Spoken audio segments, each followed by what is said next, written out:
Welcome to the Business with Beers podcast. This is the place where we help entrepreneurs expand their business, build their wealth, and generate passive income. I'm your host, Brian Beers, an entrepreneur who's on a mission to inspire growth from everyone around me. Remember that you need to take the actions others won't, and you can live the life that others don't. Please be sure to check out my weekly newsletter that now drops every Thursday. It includes one quote, one tweet, one podcast recommendation, plus some business and investing insight from me. It's short and it's sweet. My goal is to provide you with just a couple gold nuggets to help inspire your growth. Go to brianbeers.com to subscribe. Hello, everyone. I'm excited today to bring you Nick Huber. Nick is a serial entrepreneur, an investor, and a creator. Him and his partners operate a self-storage portfolio worth close to $200 million, and his Twitter content regularly gets 30 to 40 million views per month. And over the last few years, he's launched a number of new companies. Welcome to the show, Nick. Brian, I'm a big fan of what you do, and I think our circles overlap when we think about business, entrepreneurship, management, all this stuff. So I'm excited for the conversation. Really appreciate you having me. Yeah, me too. So on your website, you have this quote. You say, "I'm on a mission to change entrepreneurship culture in America. I'm building an army of entrepreneurs, investors, and operators and creators to help me realize this dream." So I guess the first question is, what is wrong with entrepreneurship in America and that culture? And the second part is going to be about how you're going to change it.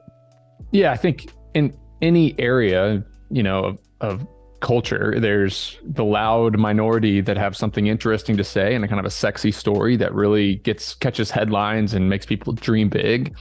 And then there's the reality on the other side of it. And entrepreneurship is no different. You walk down the street in your town, my town, anywhere, and start asking random strangers on the street corner, who is an entrepreneur? What does entrepreneurship mean? They'll point to Shark Tank, they'll point to Mark Zuckerberg, they'll point to Steve Jobs, they'll point to, a Netflix documentary that they watched on somebody who totally changed the world. But you look at who is actually an entrepreneur in your town and who's building wealth in your town. You maybe go to the high-end restaurants, the steakhouses, the really nice neighborhoods, who owns those homes, the country clubs, who plays golf all day long. And it's a different story. It's people who run normal, sweaty, not new idea businesses. And so we have a lot of kids and young people and old people alike who want to get into entrepreneurship. They want to flex that muscle. They want to potentially build a better life. And so they type in entrepreneurship on Google and they start to read the stories of the dreamers, the world changers, the new inventions.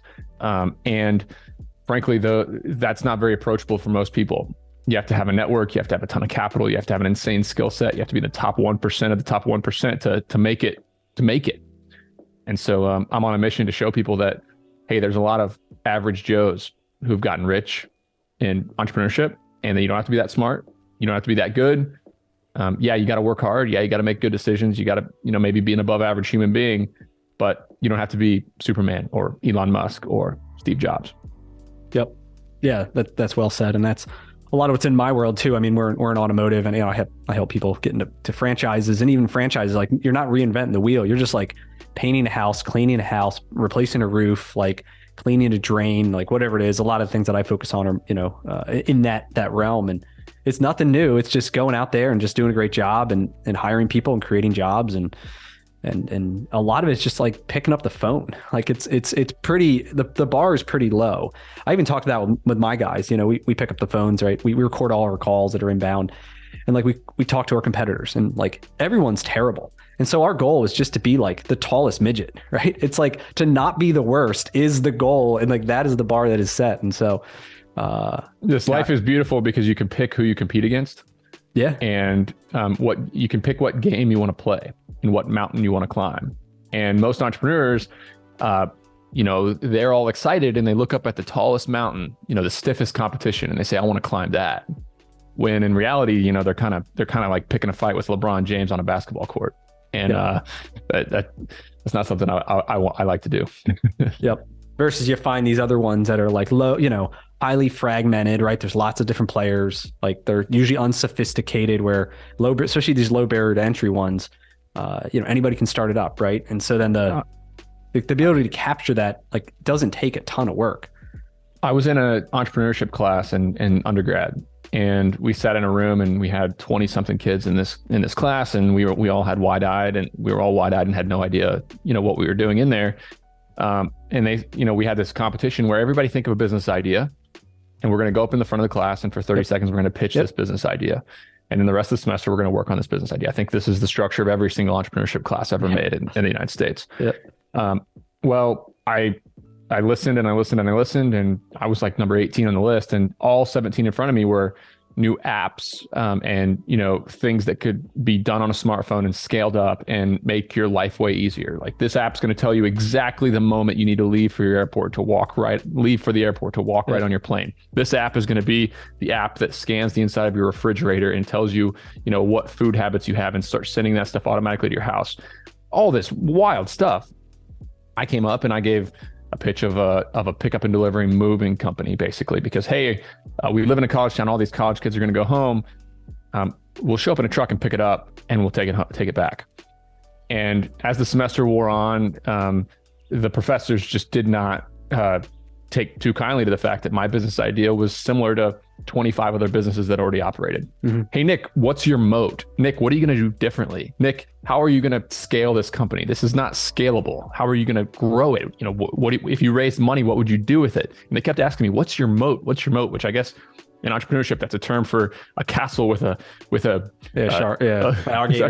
alligators in it to keep other competitors out. What are you going to do different to keep everybody else out? And I didn't understand it. I was like, what do you mean? There's companies out here doing this. They're not that good. They don't answer the phone. They walk around with clipboards. They're late for appointments. I don't need a moat. I'm just going to go out there and operate and take some companies from this company, take some, practices from this one over here in Indiana that does a good job with free boxes. I'm going to take some company, some ideas from this one over here in Boston that has like these hot spots for pickups. I'm going to, use technology. The iPhone is brand new. We can actually just use a Google Sheet. We don't need to build an app. We can use a Google Sheet for scheduling. And I got laughed out of the class. And that's not what they wanted to hear. Yep. But you fast forward 5 years later, none of those other kids in the entrepreneurship class stuck with it. They were climbing insurmountable mountains. They got halfway up the mountain and said, screw this, I'm going to get a job. And they went and got jobs. And entrepreneurship from then on, in their head, was no longer approachable. It's not something that's in reach for me, for who I am. And here we were 5 years later with $500,000 in the bank to go build that first self-storage facility and keep that snowball rolling down the hill. And you fast forward to where we are today, and you kind of realize that, hey, business is about momentum, and you gotta have a key skill set and a couple assets to have a competitive advantage and be able to do business. And if you try to start at the end, this is why goals are, it gets people spun up in circles so quickly to set these big business goals. Because if you start at the end, hey, I want to change the world, the steps you need to take to change the world are not going to be approachable for somebody who's, no network, no skill set, and no capital. Yep. But if you start to build those things and you say, hey, my goal is to make a couple $1,000 on the side, and you start to learn, big things can happen over time. Yeah. So one of your comments is it's about momentum, right? And I think some of the things that we've seen in our the stores that we own and in the business, but like certain stores will catch fire, right? Certain stores seem to have the right mix of people and process, and so it's kind of like and then the other stores are struggling, right? So then it's like, where do you spend your time, right? Do you play the hot hand and go all in and give that team or that business, whatever it is, the resources to take it from whatever 50 they could double overnight, right? Or is it like, we spend our time on trying to fix the store that's broken, that's losing money, that's like an 80% of our headaches. So how do you act today, and has that changed? I mean, the biggest example in my life is that we started in a really hard business. The first business we were in was, the professors were right. It wasn't scalable. It wasn't an easy business, and it wasn't something that was going to make us $10 million or more. But we learned a lot. And as soon as we dipped our toe into real estate with those kind of operational chops that we had built up over the years of learning how to manage, hire, fire, market, do all those things that business owners do, we decided pretty quickly that we needed to go all in on real estate and some of these better businesses. And we were really thankful for our time in the moving business, but it's not one I want to be in again. Yep. Let's talk a little bit about the real estate portfolio, all self-storage, right? I guess where are they located, and talk about a little bit about your team, the size. Yeah, the first self-storage deal we did was in upstate New York. We built a brand new development. Okay. I don't recommend going into a brand new development and, over $2 million as a 25-year-old. That was your first deal.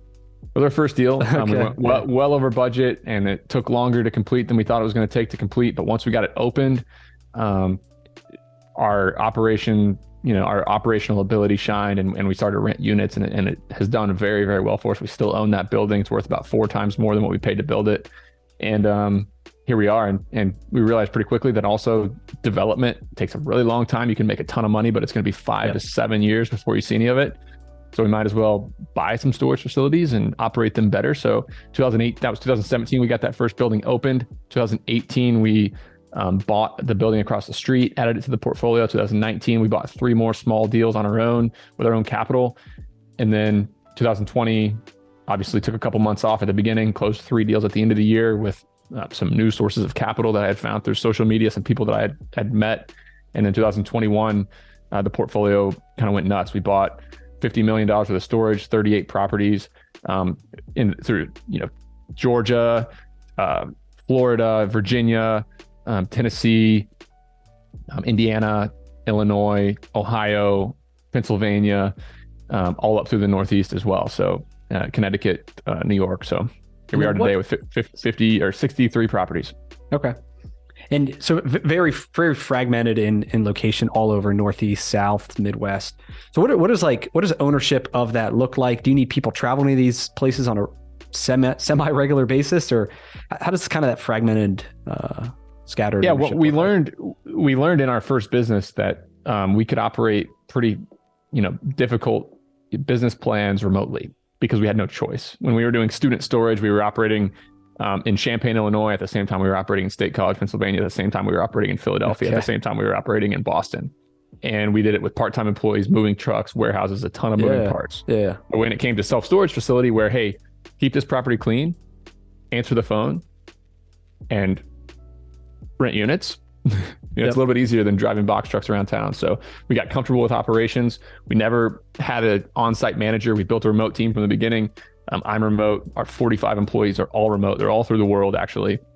But we do have 200 plus contractors and vendors that service our 62 properties, from pest control, snow removal, landscaping, door maintenance, gate maintenance, signage, all the different people that we need to run these properties. But they're all unmanned then? Unmanned storage facilies. We have a call center, and you can rent a unit in 5 minutes from your phone. And it's all just digitally based. Okay. Because I've seen like the older, they have the little person in the booth or whatever, and they're like, then the person quits, and then who's opening the shit up, right? Like I would imagine maybe that's some of the ones you're buying, right? And then you probably fix some of the operations and get rid of that payroll. And we realized that we didn't need somebody full time sitting in an office at a self storage facility when we can do it all with Filipinos, right? Mm-hmm. What's the bigger vision of that you're working towards? I mean, real estate is not fun right now. Let's be honest. The last year has been crazy. Interest rates have went from 3.5% to 7.5%. Not as many people are moving houses right now. So self-storage occupancy is down about 10% overall of what it was, at least in our markets. Some of the cities, it's still doing really well, but it's not fun to be in the real estate game. So it's just part of it. Like we're in a cyclical business. We're going to have really good years. We're going to have bad years. We're going to have everything in between. Yep. And it's about operating a storage facility really well and holding on to it for a long time, and good things happen. So I know that when I'm 80 years old, 80% of my net worth will be in real estate. So, it's still my main focus, but we've utilized this slow period to kind of transition into some other businesses as well. But real estate is definitely a way to build long-term tax efficient wealth. And your strategy around it too is to buy these, to hold these, to return equity in the form of a refinance. Like you're not running the play where you're flipping these things every 5 or 7 years. Yeah, that's a sexy way to do real estate, but you end up paying a ton of money in transaction fees and taxes. Yep. And real estate it takes a long time to transact, and it's expensive. You're paying attorneys, you're paying appraisers, you're paying bankers, you're paying all these different inspectors, you're paying all these different people disposition to transact. Fees, all the sides on the GPs making money on it. So it's expensive. I mean, to transact a $10 million property is going to cost you $100,000 or $200,000 just in brokers and attorney fees. So, and then you got to pay taxes on your gains. So to keep the wealth snowball rolling down the hill, in my opinion, the best bet is to hold real estate for a long time. And you see, I study the real estate families of New York, Chicago, LA, these families that own, billion-dollar plus portfolios, and it's all the same playbook. Entrepreneurship to make money that pours into real estate, that shields taxes from the entrepreneurship, and you hold that real estate for a really long time, and the wealth snowball careens down the hill, and you do that for 30, 40, 50 years. Amazing things happen. Yeah. So one of the things you tweeted about recently is, I think it was today that they were recording this, that in terms of people, they see Richard Branson, they see all these guys that own hundreds of companies, and they think, oh, from day one, I need to own 100 companies. Mm-hmm. And then so they start all these things in parallel. And then what happens is they end up getting distracted, they end up getting diluted, and then none of them work out, right? And they're all just mediocre at best. Versus, this idea that focus on one thing, right? Get rich, make money in this one thing, and then move on. And so that seems to be the phase that you're in now, right? You have all these new companies, you've have partnership or launch, or maybe we talk about that. But how do you know the time is right for somebody? How do I know? So is time right for me? I got lunch with a recent college graduate yesterday, and after that meeting is when I made that tweet, because he was talking about how his main goal over the next 3 years is to diversify his income streams. And my question was, what income streams? Where are they? How much money's in your checking account? And it turns out he's got less than $20,000 in his checking account. He's already focused on diversifying income streams. How ridiculous is that? It's the biggest scam in the history of they look at, so many entrepreneurs get way ahead of themselves. It's back to what we were saying at the very beginning. Yep. I want to change the world. I want to have multiple income streams. I want to do all these things that well-known entrepreneurs do. And so they look at Richard Branson, they look at Elon Musk owning 4 companies, or whoever it is. They look at you and me, and even people in our town who own 4 or 5 things and are always tinkering, they're investors. And they haven't yet secured the bag. And when I say secure the bag, I mean, get rich, make the money, put a couple $1 million in your checking account. Once you've secured the bag, once you know how to take yourself out of a business, once you know how to go from, hey, there's a big difference between owning a business and owning a job. And so many people, they think they own a business, but they actually own a job. Because if somebody called and said, hey, Brian, I'm going to pick you up in my plane. Let's go down to Florida for 2 weeks and let's play all the epic golf courses. The ladies will go be at the spa. We'll meet up every night. We're just going to have so much fun for 2 weeks. They'd be like, I can't do that. I got to quote a deck build tomorrow, or I got to be at the shop tomorrow to make sure everybody's there, or I got to set the timesheets, or I got to make sure I'm on the computer so I can make payroll. My phone's going to ring the whole time. I can't go. They have a job. Yep. Their business is disguised as a job. And yes, you can have some, windfalls, and you can still sell a business if you have a job at times. And there's some advantages to have that. But in reality, they're not an entrepreneur. They haven't yet pulled themselves out of a business. That's the hardest part, is pulling yourself out of a company. Before you learn how to do that, there's no such thing as being able to effectively dabble in more than one thing. So, have you read Ben Hardy's new book, 10X is Easier Than 2X? No. Do you recommend it? Oh yeah, highly. Have you read his other stuff? I don't even know who that is. Oh my God. Change your life here. So Who Not How, he wrote. Do you know who Dan Sullivan is? The strategic coach. I've heard the name Dan Sullivan. Yep. Mm-hmm. Yeah. So he's a founder of Strategic Coach. It's one of the longest standing entrepreneurship coaching things in America. So Ben Hardy's this psychologist and, behavior or whatever, focused on business. And so him and Ben Hardy and Dan Benjamin wrote all these books together. And 10X is Easier Than 2X is the newest one that just came out. And in it, he talks about how to set a big goal, or so let's just set a small goal. So say we said, hey, I want to increase our profits by 10%. And we can get the whiteboard and we can come up with a million ideas of how we could increase the profits by 10%, right? We could sell more of this, we could do more of that, we could service more customers. But if I said, hey, I want to triple my profits in 12 months, 95% of the crap that we wrote on the board wouldn't work, right?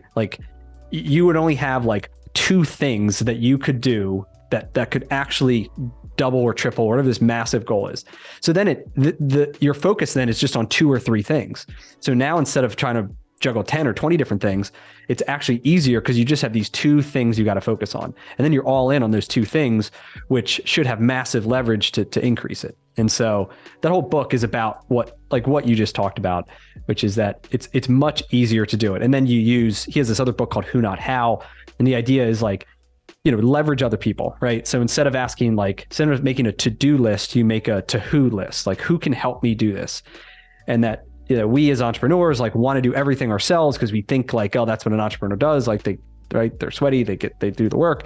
But his thing is like, find other people who are better at doing the thing than you. And like, you may hate doing it and they love it. They excel in it. Right. And then you give them responsibility and then they roll with it. Right. And then that's how you create massive leverage through other people. Anyway, that book is all like the encompassing all of that. Here's a third one called The Gap and the Gain, which is also good. And 10X talks about a little bit, but it's this idea that people live in either have a gap mindset, which is like they see this goalpost, like this big goal you're talking about, or where they want to go, and then they're not there yet. And so then they feel like bad about themselves. And then every time they get to that number, I want, $5 million, whatever it is, the goalpost has moved. Now it's $10 million. Now you feel bad because you don't have $10 million, and then it's 20 million and it's 100 million, right? You constantly move the goalpost, but then you feel negative about yourself. And so that's living in the gap. And then he talks about living in the gain, which is like, instead of looking forward, you look at back and say, all right, well, look how far I've come. I used to be worth $2 million and now I'm worth 10 million. Like, instead of saying, I wish I was worth 100. And so it's a mindset shift to appreciate where you came from, while still having goals, while still looking forward, but not living like on this hedonic treadmill or whatever it's called. So all three of those principles have rung true in my past experience. That's for sure. You mentioned something about hiring people and find somebody who's better at something than you are, and find somebody who likes it more than you do. And I think that approach can, in my experience, can make things a little bit unapproachable, because if you're an entrepreneur and, let's be frank, 90% of entrepreneurs have 5 employees or less and are just trying to get going. Like, yes, there's some successful ones that know how to really leverage other people, but most people don't know. They've never really delegated. And there's two areas of delegation. One is just telling somebody what to do. The other one is a decision. You're going to delegate a decision. Somebody else is going to make a decision. And if the mindset is, hey, I'm going to find somebody who's better at this than me and find somebody who likes it more than me, that can be really unapproachable, because for 99% of activities in your small business, you're going to be the best person at it. And there's nobody that's going to be as good as you. And you got to kind of accept a little bit of loss there, is what I've experienced. Like, hey, I have to accept the fact that the people I hire are not going to be like me. They're not going to be able to make decisions like me. And they're sure as heck not going to be better at something than me. But I'm going to accept the fact that, okay, their 80% is good, and that's going to be good enough. That's going to be good enough. And I'm going to be able to scale them and leverage them to grow. Because if I'm looking for somebody who's better than me, that's so unapproachable, especially if you're $15 an hour, $20 an hour, budget for something. Yep. And even in franchising, right? A lot of people view it as franchising and they think it's buying themselves a job, right? Which is true in a lot of cases, even in our brand, right? Which is Midas. 66% of franchisees are single store operators, right? Two out of 3 are single store operators. But then there's groups like that have 100 and the 60 and, us with, in the 30s and 20s, but majority aren't. And so they kind of live the same problem where, they were the operator, they were the manager, they do a really good job, but then they have trouble accepting the 80% solution in a lot of cases. And then they can't get out of the weeds. They can't focus on growth. They can't while I'm all about if I can get 80% solution, I'm more than happy to let it go. Right. And so I can replace myself and kind of move up to that next role and that next level. And I think that's like a big, personal thing that a lot of small business owners have to get over. It's delegating the decisions. I mean, that's what it comes down to. I mean, all these, even the single store operators, they can delegate tasks. Like, they are not going to be the ones undoing the lug nuts and replacing the tires. Like, they can't be. So they are delegating that. They can't be the ones answering the phones. They can't be the ones unlocking the door every single morning. I guess some can, but when it comes down to, all right, what is it that's going to really take me out of a company? What's going to be able to pull me out is if you have a layer between you and those doers, because let's be real, 60-70% of the people in the company, they don't need to make decisions. You need them in a chair to do the same thing all day, every day. Your job is to build that system so that they can come in, they can do the same thing, they can thrive. No decision making required. Like a McDonald's. Everybody's doing the same thing over and over again. No decisions are made. You could literally take a Big Mac, order a Big Mac and a large McFlurry, take a bite of the Big Mac, jam it in the McFlurry, walk up to the desk and say, hey, this doesn't work for me. I want my money back. Guess what they're going to do? They're going to give you your money back, because nobody in that McDonald's is trained to make a decision and have any kind of argument with you. It's just how their business is built. And it's a beautiful thing that should be celebrated. It's scalable. Yep. The less decisions, the more scalable. Yep. But every single business and every single branch of a business has those decisions that have to be made. Hey, who are we going to hire? Who are we going to fire? What are we going to pay? What are the market conditions?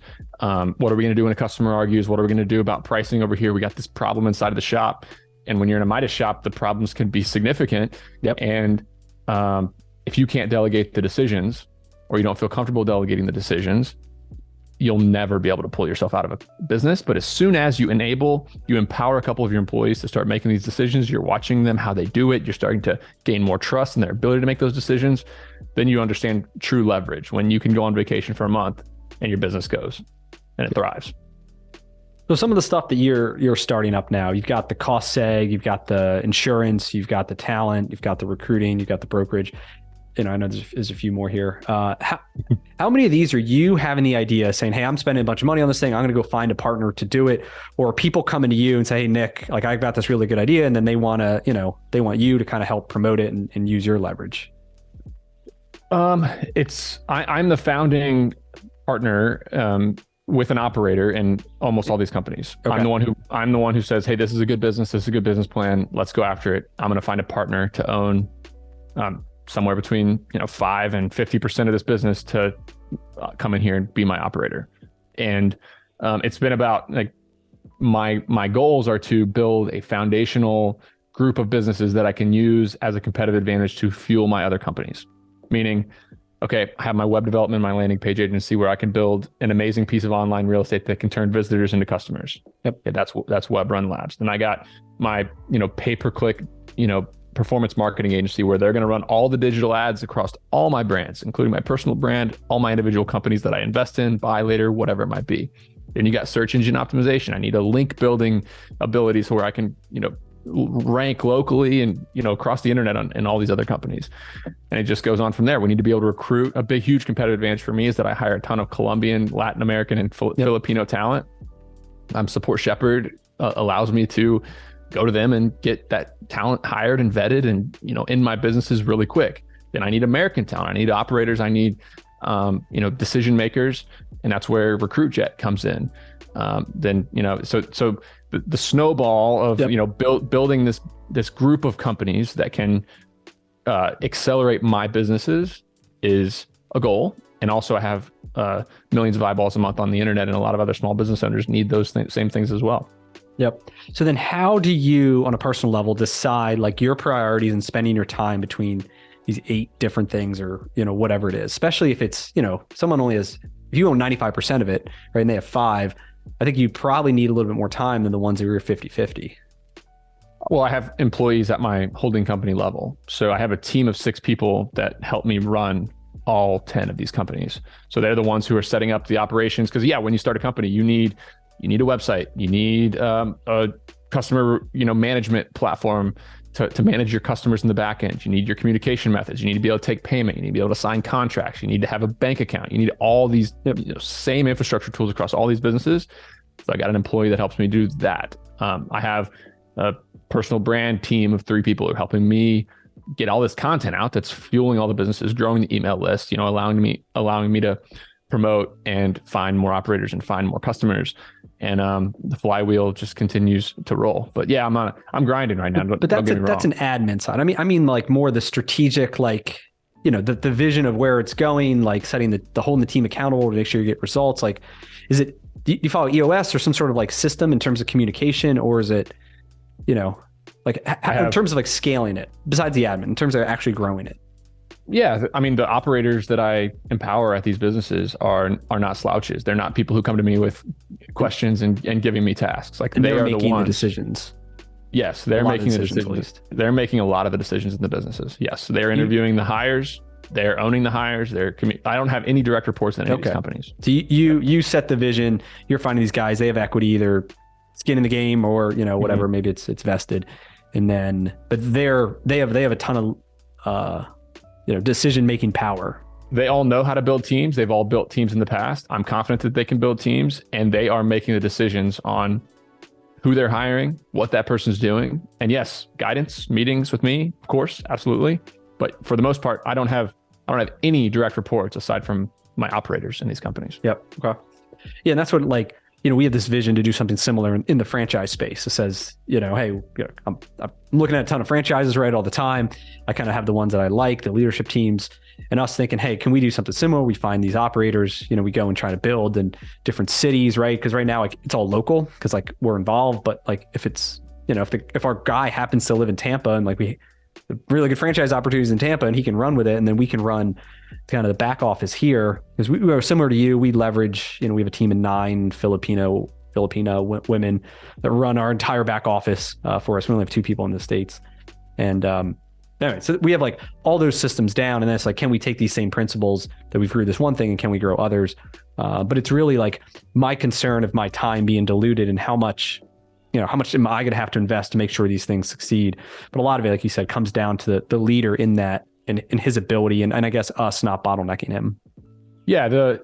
Another amazing thing about my reach on the internet is that I have a whole new perspective now on who really is an A player, a 10Xer. If you'd asked me 5 years ago, when we're 6 years into business, we'd hired probably 300 people in and out of our company, and 10 plus full-time employees that had cycled in and out of our company. My vision on who a real 10X employee was then versus now is it's mind-blowing. It's mind-blowing. I mean, the lady who runs our cost seg firm, Mel Baldridge, she's an ex-KPMG consultant and extremely competent, extremely organized, a very good operator. And it's a different level of, hey, me chasing around any warm body that'll come in and drive a truck and, to work for my company. In my position, I have people finding me who say, Nick, I'm an operator. I know how to grow companies. This is what I've done in the past. Let's go do something together. And it's been an insane asset for me. So what are some of those qualities of a 10X leader? They're delegators.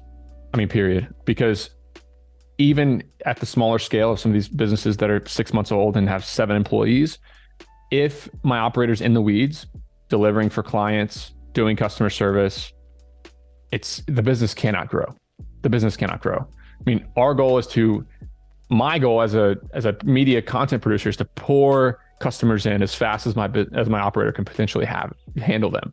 And if they're in the weeds doing any of this stuff, it cannot happen. So they're all constantly hiring and training and interviewing and managing the people that we're bringing on. I mean, across these 8 companies, we're hiring 10 people a week right now. Oh, wow. which is a lot. Yes, it's and are most of them are remote though, right? Aren't these aren't retail based business? So these people that you're hiring all remote based? All the companies are fully remote. Yep. And then all the employees are fully remote, like overseas too. Yeah, I'd say each company has 2 to 3 Americans, and the rest are in Colombia, the Philippines, Latin America. Yep. One of the successes, we've kind of come of somewhat recently in terms of that leader is former military guys, where they come in, they've had experience, in special ops, or they're like a chief of staff to a general, or there's something there where they're really good delegators, really good leaders, they're disciplined. They usually have a high level of emotional intelligence. They can read the situation. They know how people react. They can think on their feet. And that's who's my COO now. And he's awesome. And then, he's got this whole team of guys that he's worked with, 20 years in the Army. And, now I'm working to help some of those guys get into COO roles in other companies. And it's potentially a game changer for us, because it's this whole line of people that are just rock stars in their own right. And a lot of the skills that they learn in the military are like completely applicable to leading teams in business. But a lot of times I think people oversee it because it's like, oh, they don't have automotive experience or franchise knowledge, or they don't have like this. But then it's like, but that doesn't matter. Like 90% of the business is we're a people business. We just happen to do this, right? We happen to fix cars. We happen to build websites or whatever, but like we're in the people business. And so if they're really good people and they're communicators and they can lead and they can, delegate, like you said, like they can do the job. They can do it really well. So I rarely hire for direct experience. Rarely. I mean, if a couple times, if you can, it's technical, you have to, but like I hire for a skill set, and it turns out the people who are in these big machines, you talk about the American military, talk about how to do things at scale. That's an amazing example, despite all the inefficiencies or however you may feel about it. That's an amazing example. A big four consulting firm like McKinsey, KPMG, Yep. like that is another huge example of operating a hard business with a lot of logistics at scale and making it so that 23-year-olds can come in and bill $300 an hour. That's not easy. Being able to do that at scale is really hard. Another role that we've had a ton of luck with, especially after the last couple of years of how hard it's been for them in their actual field, is teachers. Not necessarily to be an operator of a company, but to be leading a department in a business. A teacher is really, really, really good. They're good writers, they're good communicators, and they're so organized. I mean, running a division inside of one of my businesses is very similar to a lesson plan. And it turns out managing a ton of 12-year-olds is very similar to managing a ton of 30, 40, 50-year-olds. Yeah. Oh yeah. No, I know all about that. So this is all success. Give me one of your failures. What's Nick's biggest failure, or one of the biggest, top 5? I mean, I make this all sound fun and sexy on the internet because I'm selling myself and my ideas. Yep. Right. 100%. But everybody knows that this stuff is really, really hard. Hiring people is uncomfortable. They don't always do well, and you got to have very hard conversations. There's stress. There's a gap between expectations and reality that creates a really stressful environment. And anytime you're out hiring, delegating, giving people power and control, you realize sometimes how, you cannot hit about 100%. You can't bat 1,000. Yep. So I have 500 decisions to make every single year inside of my companies. And I know that 200 of them are going to be the wrong ones. And it costs you money, period. But I think the biggest direct failure is just some of the early days in our moving and storage company where we had too many customers and not enough employees, and we were driving box trucks all around these towns and working 3 weeks straight without sleeping or showering or eating right, and losing 15 pounds in a storage season. And it was just an overall failure of delegation for me, but also a couple moments where I just couldn't keep it together mentally when it was under that kind of stress and pressure. Did you want to then? It's one thing to not know what to do versus I know what I need to do and I just picked the wrong choice. I think it's when one situation comes to mind where we're in the peak delivery season in Boston, and we had 3,000 customers in Boston. So we had to deliver 3,000 customers over a 2-week period. We had 5 trucks out running every single day, twice a day, delivering these customers. And the customers call when you're late, and they get upset when they don't get all their items.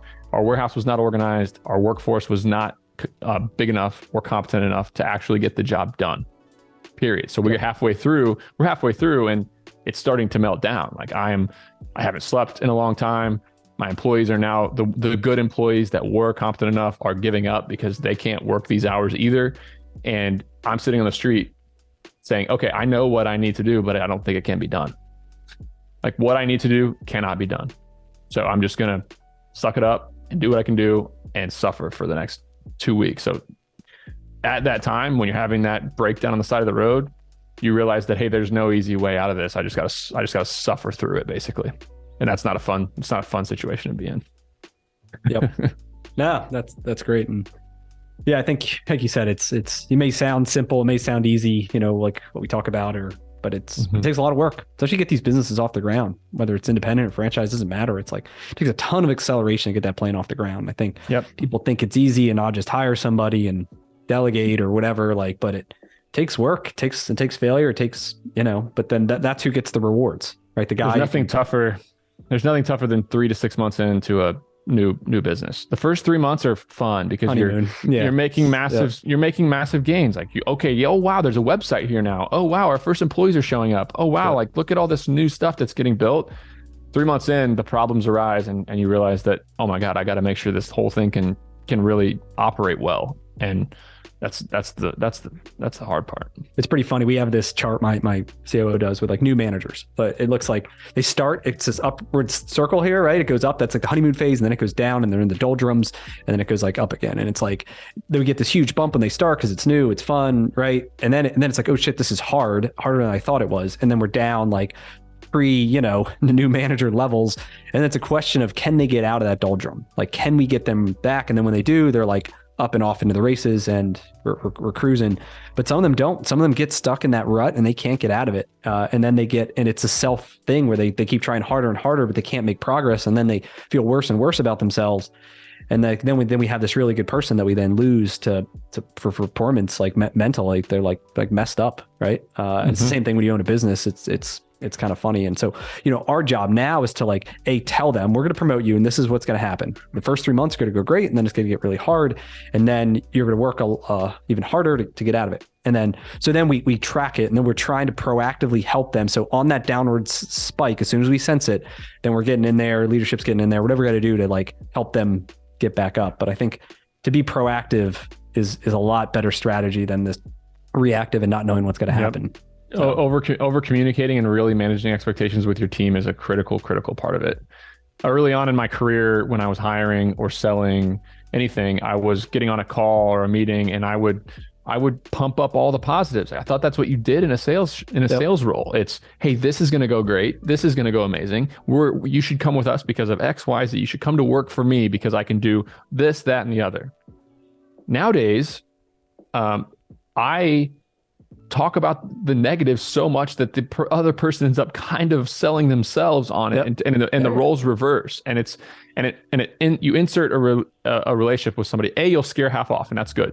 Yep. Scare them off. But the people who stick around and the people who get it are much more likely to, have an expectation that allows them to be happy in that dip of despair. When you're in the tough part of a business, you have somebody who's mentally prepared for that, and over communicating it is just so critical. When I oversold and underdelivered early in my career, that led to some of the most stressful human interactions that I've ever had. Yeah, because they have these high expectations of this continued growth or whatever you sold them on, and then things aren't going as fast as you sold them on, and then now they want another job because they're looking for the next thing that you promised them but that you can't deliver, right? Versus and some managers can handle it. Like they just go through their career over promising and under delivering, and they don't care about other people. I've never been able to not to turn that off and really not care deeply when my employees are not happy with their career choice, because I know how big of a deal it is. I mean, convincing somebody to come on board with you and work for you is a huge stress, like managing, providing for their family. But I think the takeaway here, you might be listening to this being like, oh my God, entrepreneurship's not for me. And yes, it isn't for everybody. But the main takeaway here that I want you to, if you're listening, to leave with is that you can make a lot of really bad decisions. You can have a lot of stressful things happen. You can have a lot of things that cost you money, and you can still win if you're in the game and you're making, look, there's 500 decisions that I got to make over the next year. And there's only, if I could continue to thrive and continue to do well if I get the top 20, the most important 20 of those decisions right. I can make all the other ones wrong. But if I get the top 20 correct, I can win. And that's the thing about business, is that there's so much nuance. You come to a Y in the road and there's two ways to go, and both ways can win. Both ways can take you to where you want to be. It's just, so the analysis paralysis and the stress that comes around decisions, I think that's why it's like, for me and you, the people who have made these hard decisions for years and years and years, we understand that there's not grave consequences. There's, no matter what happens here, I will recover. I will recover no matter what happens here. Yep. Can I ask you a personal question? Yeah. You got kids, right? Yeah, I have 3 kids, 5-year-old, 3-year-old, 1-year-old. Okay. So similar, I have a 6 and a 2. So you're going to build this massive net worth, right? This big real estate portfolio. You're going to have all this freedom. You can get on an airplane, go wherever you want. How do you make sure they don't get spoiled? I think I've done a lot of thinking about this, and it's one of the biggest stresses that I have in life, honestly, is raising entitled jerks. Yep. I don't want to raise entitled jerks. I think the one area where parents go wrong is that they try to protect their kids from all suffering. And you can't protect anybody from all suffering, because life is really freaking hard, even if you're doing it right. Even if you're winning from all areas, people looking in your window from the outside at your house being like, damn, Nick has it going on. He is living the dream. Life is hard. Stuff comes at you. And if you can't maintain a a level head in stressful situations and handle a little bit of suffering with grace, you cannot hack it in this world and you will become a entitled baby. So parents put their kids in bubbles and they try to protect them from all pain, the consequences of any decision that they make, basically. The kid is walking towards the table, running towards the table, about to hit their head on the table, yep. And the parent's hand stops their head from hitting the table. Okay, that kid made a poor decision and you protected him from the pain that would have come if he would have followed through. Uh-huh. Same thing happens in high school with a kid driving down the road after drinking 7 beers at their buddy's house, gets pulled over, gets a DUI, but the dad who's got all these connections calls the local judge, gets it all, takes care of it. The kid made that decision, but he did not have to live with the consequences. That is disastrous for kids, in my opinion. It's one thing that I want to make sure that I don't do. So my kids are going to do hard things. They're going to struggle. They're going to suffer. I'm going to encourage them. I'm going to be there for them. I'm going to love them, but I am not going to protect them from the consequences. And I'm going to teach them how to that. Do you let them run into the table? I do. It drives my wife crazy, but I let them run into the table. I let them fall down. I let them scrape their knees. I let them cry about things that they can't have, and I'm not going to give in because I'm going to be solid. I'm going to be consistent. I'm going to be loving, but I am not going to turn them into entitled jerks. Yeah, no, that's great. And my daughter, the 6-year-old's suffering now because we had these bunnies in our vegetable garden that were born, and the start was 6. And did you know only 20% of baby bunnies survive? I learned that yesterday when 3 of them died or 4 of them died, and now she's all like crying about these bunnies because she wanted to name them and stuff. And it's like, well, let me teach you about percentages here.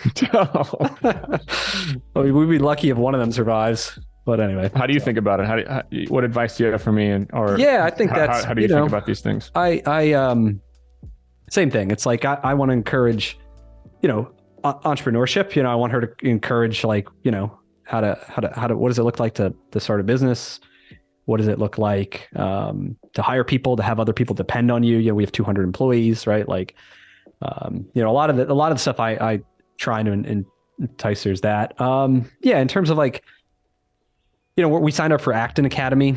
You familiar with that school system?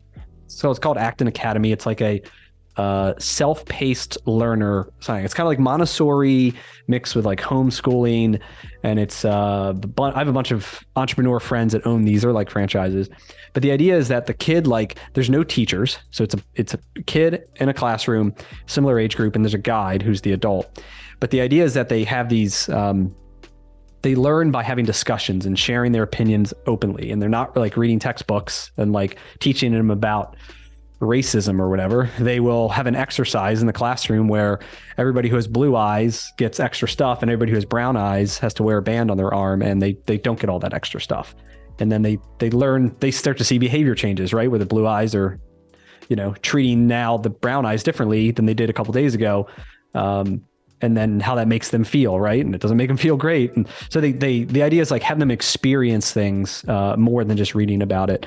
Entrepreneur fairs, starting a business, getting up in classroom and speaking, publicly speaking. And so, anyhow, we just signed her up for that. And so it's like a totally different approach than the public school systems. And we're hoping, I don't know, I've had friends that had their kids go to these things and love them. So, yeah, I think there's so many ways to do this. And I think it all, I love that. I love all that stuff, and I'll look into it too. But I think most of the schooling is in the household anyway. Yeah, and if they look at their mother and their father and how they interact, and they start to learn good habits that way, it's going to set them up for pretty serious success. And if they're in, frankly, most of the people who can't hack it in this world have they didn't have a dad around, or they had significant traumatic events happen to them when they were young, and it's just so sad that they didn't have a chance from the beginning. Yep. So cool. So where's the best place that people can connect and find you online? So I spend about 3 hours each week writing a newsletter that's anywhere from 1,000 to 3,000 words, and it's on hiring, it's on delegation, it's on business, it's on wealth, it's on real estate. And you can sign up for that and get an email from me once a week if you go to sweatystartup.com, and you can sign up. But yeah, Twitter @sweatystartup. If you want to follow along as I tweet what I think each day, then that's another way. Yep. Awesome. Cool. Thanks again for coming on and sharing kind of all your insights and knowledge, and you're building a really cool thing. And I'm excited to kind of follow along. Yeah, Brian, let's keep in touch. Really, really appreciate you having me. Thank you. Cool. Thanks. That's all we got for this episode with the Business with Beers podcast. One thing that would really help both us and other new potential listeners is to rate the show and leave a comment in iTunes, Stitcher, wherever you listen. Also, make sure to link up with me on your preferred social media platforms, LinkedIn, Instagram, Twitter, Facebook. You can find all my links at brianbeers.com. Please just share the podcast with anyone who you think might enjoy it. And until next time, remember to take the actions others won't, to live the life that others don't.